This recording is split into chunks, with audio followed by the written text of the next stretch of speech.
Salam uşaqlar, gəlin bugün 17 may tarixində keçirilən OTK suallarına baxaq. Birinci sualdan başlayaq. Naqilin müqavimətinin temperaturdan asılılıq qrafiki verilir. Görürük ki, burada bir qrafik verilibdir. Müqavimətin temperaturdan asılılıq qrafikidir. Müqavimətin temperatur əmsalını istəyir, alfanı istəyir bizdən. Qrafikdə başlanğıc buradan başlayıb, bu deməli R0 qiymətidir. 5.2 isə R'dir. Bura isə temperatur dəyişməsi, yəni temperatur 0-dan 10-a qədər dəyişibdir. Delta T bərabərdir 10-a.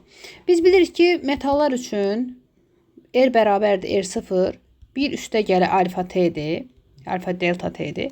Buradan alfanı tapanda düsturumuz R çıxılsın R0, bölünsün, R0 vurulsun, delta T şəklinə düşür.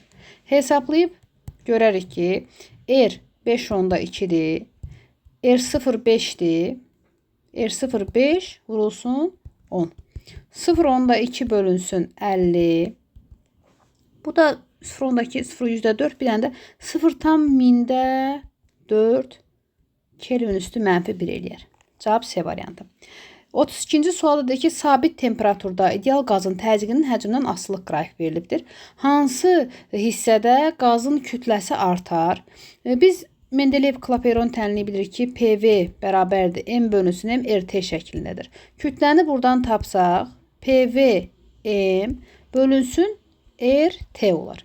Baxırıq ki, deməli kütlə həcmlə də təzyiqlə də düz asılıdır. 4-dən 1-ə gedəndə təzyiq artır. Deməli kütlə artar. Biri 4-dən 1-ədir. 1-dən 2-yə gedəndə həcm artır. Deməli kütlə artar. Məsəl üçün 2-dən 3-ə gələndə görürük təzyiq azalır. Kütlə azalmalıdır, bunu götürmürük. Burada da həcm azalır, kütlə azalmalıdır, bunu götürmürük. 4-1, 1-2 Y variantını götürürük. 33-cü sualda ki, sarğacda cəryan şiddəti I1 bərabərdir 6 olub, sonra azalıb olub 2 amper. Düşəndə enerji isə 32 joule azalıb. Yəni V2 bərabərdir nəyə? V1 çıxılsın 32-yə. İnduktivliyi tapın. Bilirik ki, enerji bərabərdir Li kvadratı bölünsün 2-dir. Buradan asılılığı yazsaq, V2 bölünsün V1 bərabərdir I2-nin kvadratı bölünsün I1-in kvadratına. Yəni, belə tənli şəklində yazaq.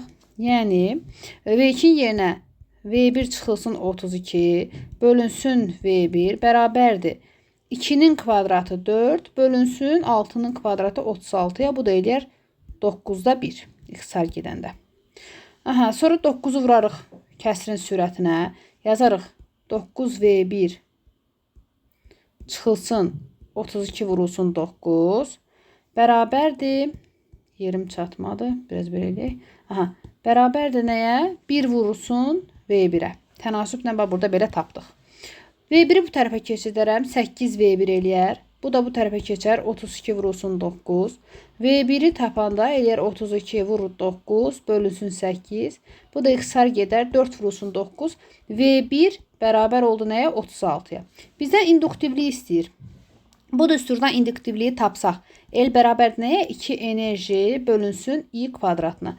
1 olsun. İkisini də 1 dəyərini götürək. 2 vurulsun 36 bölünsün I1 2 idi. Yox, I1 6 idi. 6'nın da kvadratı 36. Bunlar ixtisar gedər. İnduktivliyin qiyməti qalar 2. Cavab olar 2. C variantı. 34'də deyir yüklənmiş kondensatoru mənbədən ayırıb. Mənbədən ayırmaq nə deməkdir? Yəni yük sabitdir. Q konstantdır. Könülləri arasında dielektrik daxil etsək, yəni epsilonu artırırıq. Baxaq görək hansı kəmətlərin qiyməti azalar. Tutum C bərabərdir. Epsilon 0S bölünsün D'dir. Epsilonu artırırsansa tutum da artır. Yəni bunu götürməliyik. Tutum azalmır. Potensiallar fərqi U bərabərdir nəyə? Q bölünsün C'yə. O da Q bölünsün Epsilon 0S bölünsün D'yə. Epsilon artır. Potensiallar fərqi doğrudan da azalar. Cavabın biri olur 2. Yük dedik dəyişmir. Çünki mənbədən ayrılıbdır. Yükü götürmürük. Enerji qalır. Enerji üçün də yazsaq ki, ayrılmış halda Q'nun kvadratı bölünsün 2S düsturundan istifadə edirik. Yenə Q'nun kvadratı bölünsün 2 Epsilon 0S bölünsün D olar. Buradan da yenə epsilon artırsa enerji azalar. Bir cavab da 4'dür. Deməli 2 və 4 uyğun gəlir. Yalnız potensiallar fərqi ilə enerji azalar. 35-də deyir, harmonik rəqs edən cismin koordinatının zamanla asılıq qrafi verilibdir. 48 sm yolu hansı müddətə gedər? Deməli, bu mexaniki rəqslər bölməsində də sual. Yolu verib 48 sm, yəni 0,48 metr. Qrafikdən görürük ki, XM amplitud 0,2 metrdir. Çünki santimetrlə verilib. Periyodumuz bir tam rəqsdir. Bax, belə burada tam olur. 0,2-dir. Zamanı istəyir bizdən, hansı müddətə gedər. S-in düsturu bilirik ki, 4xm, T bölünsün T-dir. Buradan zamanı tapsaq, olar S vurulsun T, bölünsün 4xm. S də verib 0,48. Periyod 0,2. 4 vurulsun xm də 0,2. Bu vergüllə bu vergili silsək, ondan sonra bunu bölsək 12. Bu da getsə 1,2 alınır cavab. Olar Y variantı. 36-cı sualda deyir, bircəs elektrik sayəsində 1, 2, 3 nöqtələri üçün hansı ifadələr doğrudur? Görürük ki, müsbətdən mənfiyə doğru yönəlib. Potensial deyirik, harda çoxdur? Potensial, yəni intensivlik xətti potensialın çox olduğu nöqtədən az olan nöqtəyə yönəlir. Deməli, 1-də 2-də potensial bərabərdir və çoxdur 3 nöqtəsindən. Amma bütün nöqtələrində bircə sahə deyərək intensivlik bərabərdir. Y1, Y2-dən yox. Böyük deyil. Bu da səhvdir. Çünki bütün nöqtələr intensivlik bərabərdir. Cavabın biri 3-dür. Potensial sonra fi 3 böyükdür fi 2-dən. Xeyr. Bu 2 böyükdür 3-dən. Bu da səhvdir. 2 3-ə bərabərdir. Xeyr, bərabər deyil. Amma 1 2-yə bərabərdir. Bax, 3 və 4 düz oldu. Olar Y variantı. 37-də deyir, tezliyi n bərabərdir 0,2-dir. N bərabər 0,2-dir. Radiusu 3 metrdir. Bu qədər saniyə müddətində yer dəyişməsini. Tezliyi 0,2 isə periyodu buradan taparam. 1 bölünsün n-dən. 1 bölünsün 0,2. Bu da eləyər 5. Deməli, periyodumuz 5-dir. Periyod 5-dirsə, 12,5 saniyə yer dəyişmənin hansı hissəsinə düşür? Deməli, cisim tutaq ki, A nöqtəsindən başlayır. Bir dəfə dövr eləyir, bu 12,5-in 5 saniyəsini gedir. 2 dəfə dövr eləyir, 10 saniyə getdi. Qaldı 2,5, 2,5-ə də bu çevrənin yarısını gəlir. Deməli, zaman periyodun 2-də 1-idir. Periyodun 2-də 1 isə yer dəyişmə yarım periyodda 2R-lə tapılır. 2 vurulsun 3, çünki R radius 3-dür. Bu da eləyər 6 metr. Yəni, yer dəyişməsi olur 6 metr Y variantı. Eyler-Venn diaqramına uyğun bəndləri müəyyən edin. Beta və qamma şüalama haqqındadır sualımız. Nüvənin yük ədədi dəyişmir. Yük ədədi bilirik ki, aşağıda olandır. Məsələn, X, Z, A-dırsa. Yük ədədi dəyişmir. Harda? Qamma şüalamada. Biri qoyuruq bura. Bundan sonra neytronların sayı bir vahid azalır. Əlbəttə ki, burada azalır. Kütlə ədədi dəyişmir. Kütlə ədədi heç birində dəyişmir. Kütlə ədədi yuxarıdakı A-dır. Bax, budur. Heç birinin kütlə ədədi dəyişməz. 3-ü qoyuruq ortaya. Protonların sayı dəyişmir. Protonların sayı dəyişmir qammada. Bunu bura qoyarıq. Sonra element dövrü sistemin sonuna doğru bir xana. Bu da əlbəttə ki, betadır. Onda cavab oldu 1-də 2, 5. İkincidə 1, 4. Üçüncüdə 3. Bax, C variantı olar cavabımız. Sonra gəlir 39-a. Gravitasiya sabitin vahidini istəyir. Bilirik ki, J vurulsun M1, M2 bölünsün R kvadratıdır. Buradan J-ni tapanda olur F R kvadratı bölünsün M1, M2. Yəni, F-in vahidi Newton. R-in kvadratı olur metrin kvadratı. Bölünsün kilogramın kvadratı. Buradan Newtonu açsaq, kilogram metri bölünsün saniyə kvadratı. Metrin kvadratı burada, kilogramın kvadratı burada. Deməli, kilogramın biri gedər. Olar metr kubu bölünsün, kilogram vurulsun saniyə kvadratı. Bax, bu da Y variantıdır. Difraksiya qəfəsi üzərinə normal istiqamətdə düşən yaşıl işığın ekranda müəyyən nöqtədə birinci tərtib maksimumu alınıbdır. Yaşıl işığı hansı işıqla əvəz edəndə daha çox meyl eləyər bucağı. Bu difraksiya qəfəsi sınırsa, baxın, ən çox difraksiya qəfəsində qırmızı rəng sınırdır. Belə gedir də, qırmızı, narın, qarnənəsi yaşında, müzürü, gəziri başında. Hazırda yaşıldadır, düzdürmü? Yəni, yaşılın sınması bu qədərdir. Meyl bucağı daha çox, meyl bucağı artması üçün, daha çox olması üçün bu deməli qırmızı, narıncı, sarı bunlardan biri olmalıdır. O da qırmızı ilə sarı hardadır? Deyək, buradadır. Qırmızı, sarı 1 və 3 Y variantı. Meyl bucağı onlarda artır. 41. 41-də doyan su buxarının həcminin temperaturuna asılıq qrafik verib. Görürük ki, nədir? İzotermik prosesdir. Temperatur dəyişmir. İzotermikdir. Və həcm azalır, yəni sıxılma. İzotermik sıxılmada doyan buxarın xassələrini yadımıza salırıq. Temperatur sabit idisə P, rho, N dəyişmirdi. Dəyişmirdi. Yəni rho dəyişməz. Rho dəyişməz. Bu variantlar bizə uyğun gəlir. Bunlar getdi. Sonra həcm azalırdı, sıxılırdısa, bilirik ki, buxarın kütləsi azalar, mayenin kütləsi artardı. Bizdən də buxarın kütləsini istəyir. Doyan buxarın kütləsi sıxılma zamanı azalır. Cavab elə olur D variantı. 42-də deyir, hansı ifadə doğrudur? Kapillər boruda qalxan mayenin kütləsi. Kapillər boruda qalxan mayenin kütləsi mg bərabərdir sigma L. M bərabərdir sigma L bölünsün J. Sigma qalsın, J qalsın. Bunu da yazaq 2pi R. Deməli, kütlə radiusundan düz asılıdır. Burada bu var. Kapillər radiusunun düz mütənasib asılıdır. Bu səhvdir, tərs. Mayenin növündən asılıdır. Bəli, sigmadan asılıdırsa, sigma özü mayenin növündən asılıdır deyə. Kütlə də sigmadan asılıdır. Yəni, mayenin növündən asılı olacaq. Cavab 1 və 2 uyğun gələcək. 43. Bərabər sürətlə şaquli yuxarı atılırsa, sürət dəyişmirsə və bərabərdir konstantdırsa, nə baş verər? Kinetik enerji dəyişməz. YK bərabərdir konstant. Bax, buradan atılır, eyni sürətlə hərəkət edir cisim, bərabər sürətlə. Kinetik dəyişməz. Potensial neyniyər? Yerdən yuxarı atılır, getdikcə hündürlük artır deyə potensial artar. Şaquli yuxarı atılır, potensial artar, kinetik dəyişməz. Bu, yəni, şaquli yuxarı atılmış cismin hərəkətində biz adətən deyirdik ki, yuxarı qalxdıqca kinetik azalır, potensial artır. Amma bu elə deyil, bərabər sürətlə qalxır. Təcilli hərəkət deyil. Fərqlidir, yəni diqqətli yanaşmaq lazımdır. Hansı ifadə doğrudur? Verilmiş dövrədə batareyanın qütblərinin yerini dəyişəndə, hazırda belədir, müsbət cəryan belə gəlir, düzdürmü? Cəryan belə gəlir, axır, belə gedir. Axırda gəlir, mənfiyə daxil olur. Deyir ki, kütlərin yerini dəyişəndə Mn və KL naqilləri arasında qarşılıqlı təsir qüvvəsi artar. Xeyr, çünki bunlar eyni məsafədədirlər, bir-birinə, yəni uzaqlaşmadılar, yaxınlaşmadılar, heç nə baş vermədi. Qüvvə ilə yenə olduğu kimi qalacaq. Mn naqilində cəryan şiddəti artar, artmaz, eyni cəryandır, yəni axır. Mn və KL naqillər arasında qarşılıq təsir qüvvəsi azalır. Xeyr, azalmır, dəyişmir çünki.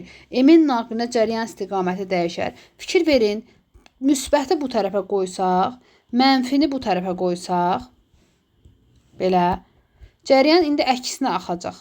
Cəryan başqa karandaşdan göstərim. Cəryan artıq belə axacaq. Axanda, fikir verdiniz, əvvəl M-dən N-ə doğru aşağı axırdı. İndi mənbənin qütblərini dəyişəndə müsbət bu tərəfdirsə, elə ki, bura uzun, bura qısa qalırsa, artıq MN-də əksinə yarandı. Doğru da cəryan istiqaməti dəyişdi MN-də. Deyildi. KL və N-in Mn naqili tərəfindən təsir qüvvəsi istiqaməti dəyişməz. Yenə əks istiqamətdə axırsa cəryanlar, bunlar bir-birini itələyəcəklər. İstiqamətdə, yəni qüvvə istiqaməti dəyişməyəcək, itələnəcəklər. Bu da getdi. Düzgün cavab oldu D variantı. Sabit maqnit və keçici kontur verilmişdir. Hansı hallarda konturda induksiya cəryanı yaranar? 45-ci sualda sabit maqnit və keçici kontur verilib. Hansı hallarda konturda induksiya cəryanı yaranar?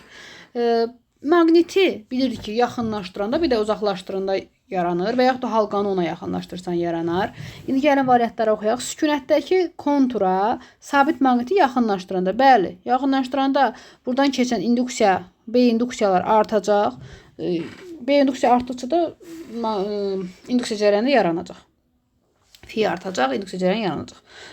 Bir düzdür. Sonra deyir, sükunətdəki maqnitə konturu yaxınlaşdırsan, yenə eyni hal baş verəcək. Konturu yaxınlaşdırsan, yenə B induksiya xətləri artacaq, fi artacaq, induksiya cəryanı yaranacaq. 2 də düzdür. Kontur və maqniti eyni sürətlə sağa. bunu da məsəl üçün V sürəti ilə sağa, bunu da V sürəti ilə sağa hərəkət etdirsə, nisbi sürətimiz eyni istiqamətlərə yəni 0 olacaq. Demişdik, nisbi sürət 0 olanda induksiya cərəyanı yaranmaz. Bu səhvdir. Kontra və maqnit eyni sürətlə sola, yenə eyni misaldır, sadəcə soladır. Bunların ikisini də sola hərəkət edəcək, yenə nisbi sürət 0 olar, yenə yaranmaz. Yalnız birinci, ikinci hallarda yaranar. Bu da olar C variantı. 46-cı sualda deyir, ipdən asılmış kub maye daxilində taracıqdadır. K kranı açılarsa, krandan tökülən su tökdüyü müddətdə mayenin kubun alt üzünə etdiyi təzyiq qüvvəsinə. Təzyiq qüvvəsi nədir? F bərabərdir Rho G H S. Rho G H S-dirsə, nə baş verir? Əgər bu kranı açsaq, gələcək bu qədər maye, bax bura qədər olan maye axacaq, töküləcək buradan. Maye qalacaq bax bura qədər. Düzdür?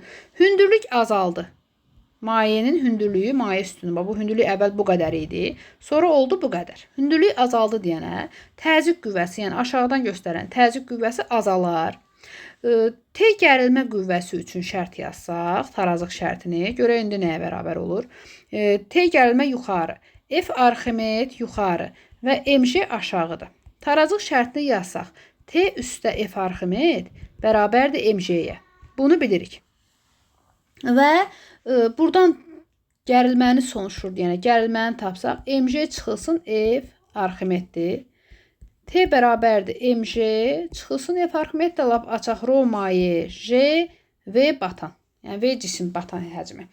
İndi baxın, əgər bu qədər maye buradan axırsa, nə baş verir? Cismin kütləsidir, dəyişməyibdir, eyni kütlədir. Yəni, bu dəyişməyibdir.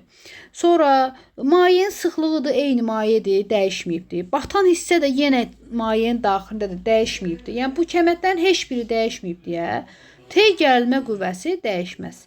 F azalar, T dəyişməz, D variantı olar. 47-ci sualda deyir ki, hansı ifadələr doğrudur? Düz xətli hərəkət edən cismin sürətinin proyeksiyasının zamanının asılıq qrafiki göstərilmişdir. Deyir, birinci hissədə cismə təsir edən əvəzləyici qüvvə sıfıra bərabərdir. Birinci hissədə baxırıq ki, cisim necə hərəkət edir? Bərabər yeniləşən, yəni sürət artır. Sürət artırsa, əvəzləyici qüvvə sıfır ola bilməz. Yəni, əvəzləyici qüvvə sabit bir qiyməti olmalıdır, sıfır olmamalıdır. Bu bir getdi. Birinci hissədə əvəzləyici qüvvə müsbətdir. Bəli, yeniləşən hərəkətdə əvəzləyici qüvvə müsbətdir. Sabit bir qiyməti var. İkinci hissədə cisim bərabər yeniləşən hərəkət edir. Xeyr, ikinci hissədə cisim sürət sabitdir, yəni düz xəttdə bərabər sürətlə hərəkət edir. Bu səhvdir.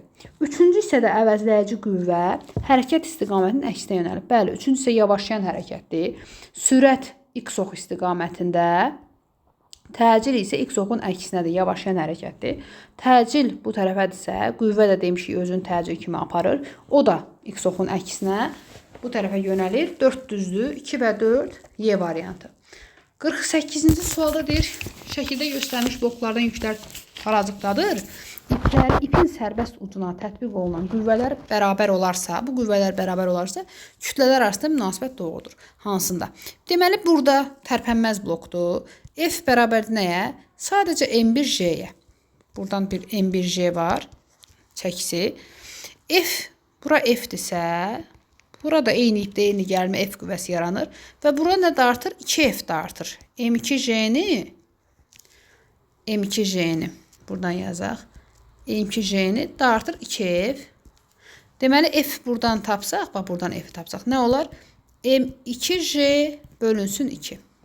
Bu ikincidir. Üçüncüdə bura F-dirsə, burada da F yaranır.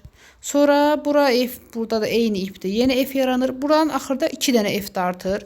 Yenə 2F bərabərdir M3J-yə. Buradan da F-i tapanda bərabər olur M3J bölünsün 2. Görürük ki, bunların dəyərləri, düsturları bərabərdir. Deməli, M2 ilə M3 eyni kütləlidir ki, bunların ikisində 2F də artır. M2 bərabərdir M3-ə. Bəs M1 bunlardan böyükdür, yoxsa balaca? Təbii ki, məsəl üçün F 10 Newtondursa, M1 1 kiloqramdır, J-də 10-dur. İndi gətirib bura yenə 10-u qoysam, artıq bu 2 kiloqramdır ki, 2-ni vurmuşuq 10-a, bölmüşük 2, axırda bu 10-u almışıq. Yəni, M1 kütləli cismin kütləsi bunlardan kiçikdir. Kiçikdir ki, qüvvə tətbiq az olunub. Burada isə hələ 2-yə bölünəndən sonra. Deməli, nə oldu bu? O da bir B variantındadır. 49. 49-da deyir, enerjiləri Y2 bərabər 2Y1 olan fotonun impuls, tezlik və dalğa uzunluğu müqayisə elə.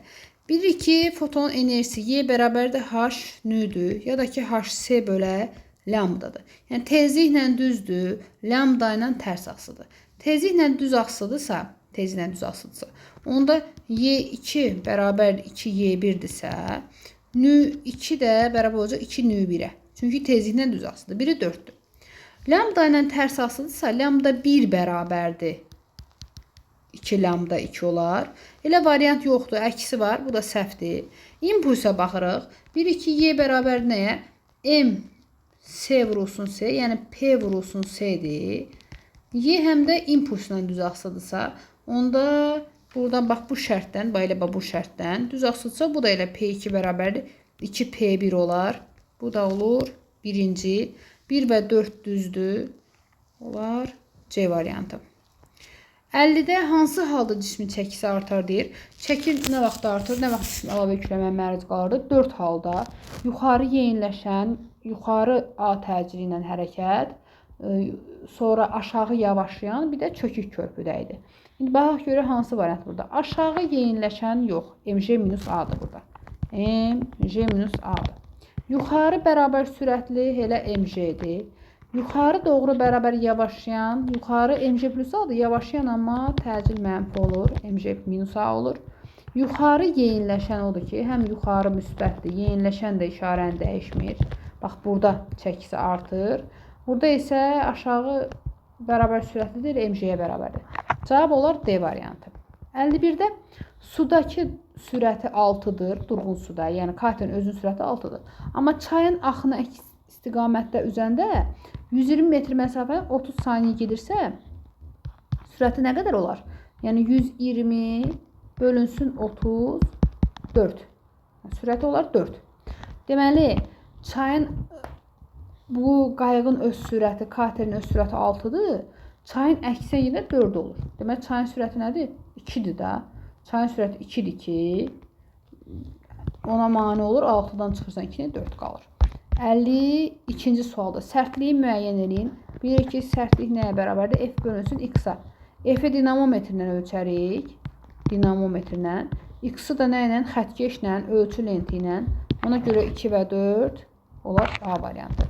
53-cü sualda sabit temperaturda verilmiş kütləli bir atomlu ideal qaz xarici qüvvələr üzərində 160 joule iş görür. Sabit temperaturda izotermik prosesdir. İzotermik prosesdə iş görür. Termodinamikanın birinci qanununa görə delta U bərabər 2 çıx A iştirik. Yəni, izotermik prosesdə daxil enerjinin dəyişməsi 0 olur. Q də bərabər olur A iştirikə. A iştirik də 160 joule iş görürsə, elə Q 160 joule istilik alır. Yəni, qaz bu qədər istiliyi alır. Bu heç 400 joule istiliyi almır. Daxil enerji dəyişmir. Bu da düzdür. Daxil enerji dəyişmir. Sabit qalır və dəyişməsi 0 olur. Qazın daxili enerjisi 160 joule azalır. Xeyr, bu səhvdir. Həcmi azalır. Yox, azalmır. Həcmi artır. Sıxlığı dəyişmir. Xeyr, izoxor proses olsun dəyişməzdir. Yəni, bu da səhvdir. Cavab oldu 1 və 3. 54-cü sualda qapalı dövrədə cəryan şiddətinin xarici müqavimətdən asılıq qrafik verilibdir. Daxili müqaviməti balaca yer istəyir bizdən. Biz bilirik ki, tam dövrə üçün ohm qanunan F bölünsün R üstə gələ R'dir. Bizim əlimizdə ancaq qrafikin üzərində olan dəyərlər vardır. Yəni, yalnız bu tənliyi tətbiq edək. Birinci 1 nöqtəsi üçün, sonra da 2 nöqtəsi üçün. 1 nöqtəsi üçün I, 2I 0-dır. 2I 0 bərabərdir. F sabitdir. Bir də nə deyir bizə? Bölünsün R. Daxili müqaviməti axtarırıq. Xarici müqavimət isə burada 4-dür. Bax, 4 uyğun gəlir. Sonra ikinci hal üçün yazıram ki, ikinci nöqtə üçün. Burada I0 yalnız I0-dır, yəni cəryan şiddəti. Müqavimət F olduğu kimi qalsın. Müqavimət 10-dur, üstə gələ R. Bax, bu iki tənliyi tərəf-tərəfə bölsək, bunu buna bölsək elər 2. Bunu buna bölsək, F-sonları qısar gedər, qalar 10 üstə gələ R çıxar yuxarı, 4 üstə gələ R qalar aşağıda. 2-ni vuraram bura, tənasübü həll edərəm. 8 üstə gələ 2R bərabərdir 10 üstə gələ R-ə. R-i bu tərəfə keçirdərəm. 2-dən çıxaram. 8 də bu tərəfə keçirdərəm. Eləyər nə? 2-yə bərabər olar cavab. Gəlirik 55-ci suala. Transformatorun birinci dolağını U1-i 135 volt gərginliyə qoşanda ikinci dolağında gərginlik U2 U olur. Sonra deyir ki, bu U-nu təzdən ikinci dəfə qoşanda, U gərginliyə qoşduqda isə ikinci dolaqda U2 15 alınır. Transformasiya əmsalı demək, transformasiya əmsalı K1 bərabərdir. U1 bölü U2. Yəni 135 bölünsün U. İkinci halda isə bərabərdir. U bölünsün U2, yenə U1 bölünsün U2.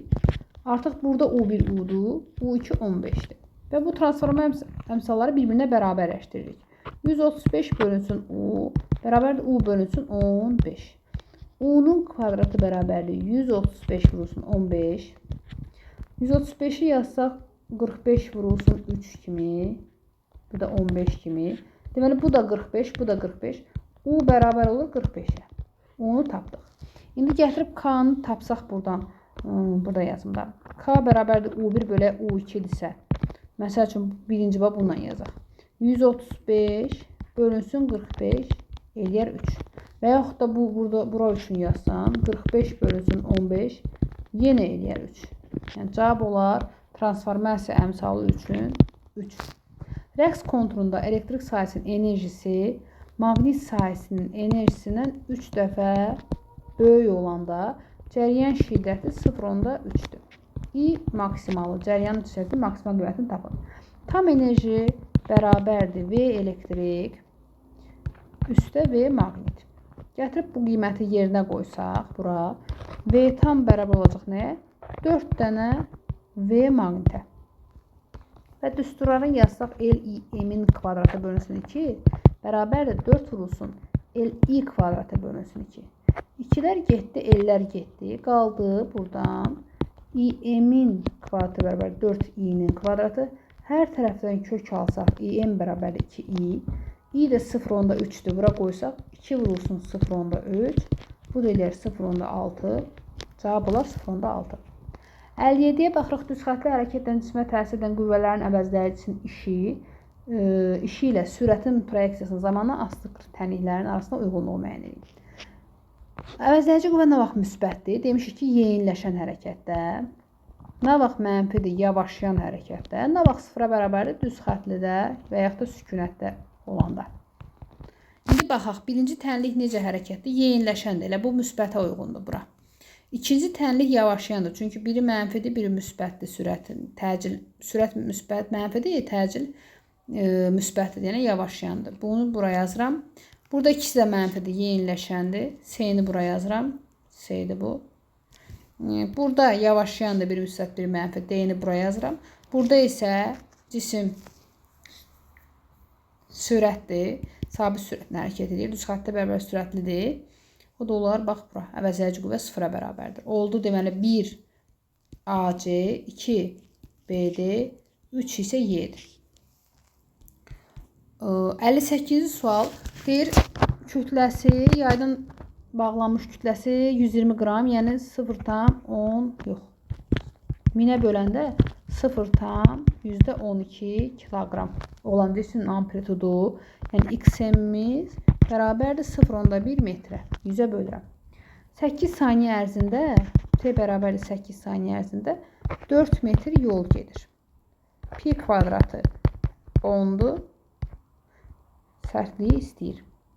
Bilirik ki, S bərabərdir 4XMT bölünsün perioddur. Buradan periodu tapaq. 4XMT bölünsün S. Yəni 4 vurulsun XM 0,1. Zaman 8 saniyə. S də 4'dür. Bu getdi 2, 8, 0,8. Period oldu 0,8. Sonra periodun düsturu yaylı rəqqas üçün 2pi M bölünsün K'dır. Kök atdım. Hər tərəfi kvadratı üstətsəm olur 4pi kvadratı M bölünsün K. Buradan da K'nı tapsam olar 4pi kvadratı M bölünsün T'nin kvadratı. 4 vurulsun 10. Pi kvadratı 10'dur. Kütlə 0 tam böləndə %12'dir. Periyod da 0.8-dir. Bu da eləyir 0.64. Bu vergüllə bu vergülü buradan silirəm. Getdi. Bunu bölərəm. Eləyir 16. 16-da 12 nə eləyir? 4-də 3. 30 bölünsün 4. Burada bir 10 da var. Bu da eləyir 7 tam 10'da 5. Sərtlik olar 7 tam 10'da 5. Sərtliyin vahidi də kilogram bölünsün saniyə kvadrat. Newton bölünsün metr. Belə yaza bilərik. 59-cu sualda kütləsi 200 qram olan kiçik cisim üfüqi müstəvidə fırlanan bir diskin mərkəzindən, bax bu mərkəzindən, tutaq ki, bax buradadır. Bax burada 10 cm, yəni 0.1 metr məsafədə buradadır. Fırlanan cisimdir. Fırlanır bunun üzərində. Deyir, cisim diskə nisbətən sükunətdə qalması üçün fırlanma tezliyi 4 saniyə üstü -1-dir. Koordinat oxları üzərində uyğun ədədi qiymətləri qeyd etməklə sükunət sürtünmə qüvvəsini. Biz demişdik ki, bu cismin burada sükunətdə qalması üçün müəyyən bir ətarət qüvvəsi yaranır. Yəni F sükunət bərabərdə MA-ya olur. Yəni bunun sükunət sürtünməsi, MA bunu ətarət qüvvəsi tarazlıqda saxlayır, belə deyək. A-nı da yerinə yazarıq 4pi kvadratı, n kvadratı r. Görürük ki, F sükunət sürtünmə n-lə kvadratik düz asıdır. Qrafikimiz belə olur. F sükunət sürtünmə n-lə kvadratik düz asıdır. İndi özdə n 4-ə bərabərdir, tutaq ki 4-dür. İndi 4-ə uyğun sükunət sürtünmənin qiymətini tapsaq, onlar kütləsi nə qədərdir? Kütləsi 200 qramdır, olsun 0.2, vurulsun 4, pi kvadratı 10'dur. Sonra tezlik 4'dür, kvadratı 16'dır. Radiusu isə 10 cm-dir, bu da deyir 0.1. Bununla bunu silim, bu getdi.